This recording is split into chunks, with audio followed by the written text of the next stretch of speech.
Welcome back. Let's continue our conversation about this week's Democratic debate. Joining me now is Andrew Gillum. He was a Democratic candidate for governor in 2018, finishing just short. He is now leading an effort to grow the Democratic Party for the 2020 election.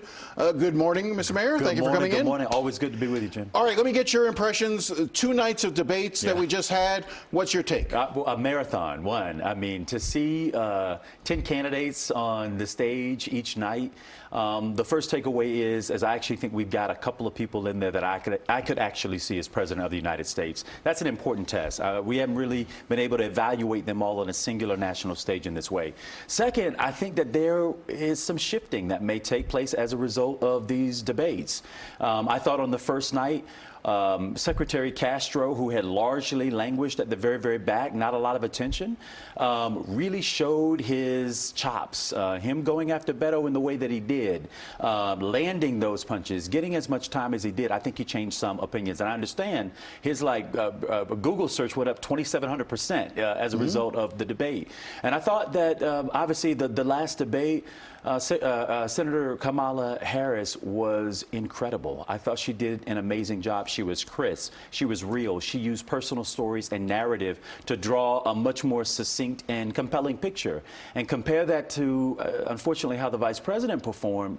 I think there was a chink in that armor. And quite frankly, if there was ever going to be a time for another Democrat to creep up the middle here and break this sort of momentum toward Biden being the nominee, she did that in the debate. And finally, I would say Mayor Pete Buttigieg, who has had a really tough couple of weeks coming off of what occurred in his home town of South Bend, Indiana, stood up, took responsibility, leveled with the viewers, with Democrats, with the American people, took responsibility for his part, but then he blew the conversation out to say, frankly, this is not just a South Bend problem.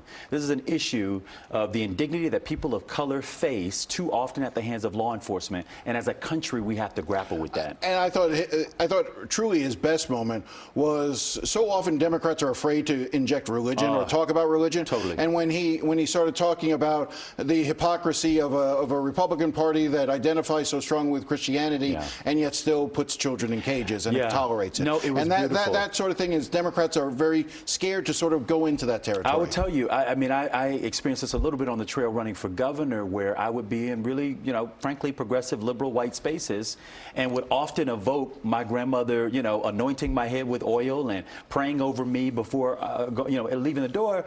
And folks would say, I was a little uncomfortable with the sort of the insertion of, I'm like, that's my lived experience. And what you saw with Mayor Pete is I think he reflected a comfort around his faith and was not afraid to project it. I want to go back to the exchange between Kamala Harris and Joe Biden. Joe Biden has been the front runner in large part because he has a deep well of support within the African American community. And it surprised some people that Kamala Harris doesn't have that same level of support. Does this start to change? Is that where you started seeing the erosion, maybe for former Vice President Biden? Yeah, for sure. Well, I will first say, one, I think black voters, frankly, the Democrats in this country want to win, mostly. They don't want to take risks. Many of us are terrified that if you try to break history or make history, maybe we end up risking losing the election. And so there has been a deep well of support, but I think most of it has been around this belief that Joe Biden is the best person to beat Donald Trump and put Democrats back in control. Last night, what Senator Harris showed by putting a chink in the armor of Biden is, one, she stood the commander-in-chief test.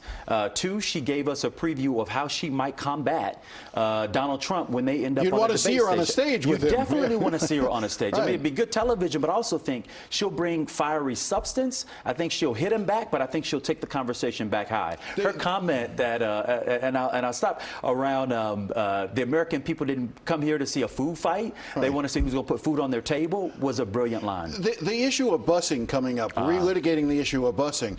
Were you surprised? What was your reaction when the former vice president basically made a states' rights argument in support of busing? Yeah, I tell you, I'm not sure what was happening there. The truth is that if there was a hit, an attack, that the vice president could have anticipated, it would have been on this issue. I mean, it dominated the press for the last week or so. I was disappointed and quite surprised that he didn't have a better response to that. The other piece is he knows over the arc of his leadership, over the canon of his body of work, particularly in civil rights, that most of the rights that we have seen achieved, whether they be LGBT or women's rights or equal rights for people of color in this country, frankly, have come to us by the federal courts or through intervention at the federal level. Use, for example, Section 5 of the Voting Rights Act, pre-clearance. If you just basically say each state, have your way, do it your way, so much of the South would still be left so far behind. And so I was surprised at the lack of adeptness at the vice president in his response to that, and impressed that, quite frankly, Kamala Harris, if anybody had an impression that she was running for vice president, I think she disavowed them of that last night. Yeah, I want to talk a little bit about what you're doing since you lost the race for governor. I think a lot of people would just sort of shrink back and just sort of lick their wounds for a while. You talked about the effort that you're now making between now and 2020. Well, I'll first say I licked my wounds for a little while, to be very honest about it, and some days I still do. But the truth is we came so close in a state that is and has been difficult for Democrats, particularly in gubernatorial cycles. But we came closer than any Democrat to winning the race for governor in 24 years. I didn't want to lose the gains that we had created there, coming within 33,000 votes of flipping a state that is the third largest in the country. There are some lessons you learn. And one of the biggest lessons we learned, and frankly, I got to credit David Axelrod with this. He called me after the race. It's Andrew, ran a hell of a race, but one of the most startling things that I saw going into your race was the disparity in Democratic registration in the state of Florida. He said what we did for Obama in 07, 08, and then OFA going into 12 is we went into that state and we registered Democrats. We knew we needed to run up the numbers going into the election. 700,000 more Democrats over Republicans were registered in this state in 2008. And my election, that number had came down to 250,000 voter registration advantage. So what we have committed to doing is registering and re-engaging 1 million new Democrat progressive voters in advance of 2020. You can't just do it in the final months leading up to a campaign. It is a mistake. And the truth is in my primary, I spent, 18 months running around the state talking only to Democrats who were registered. And then we had a very truncated period of which you've got to then blow out and talk to the entirety of the state.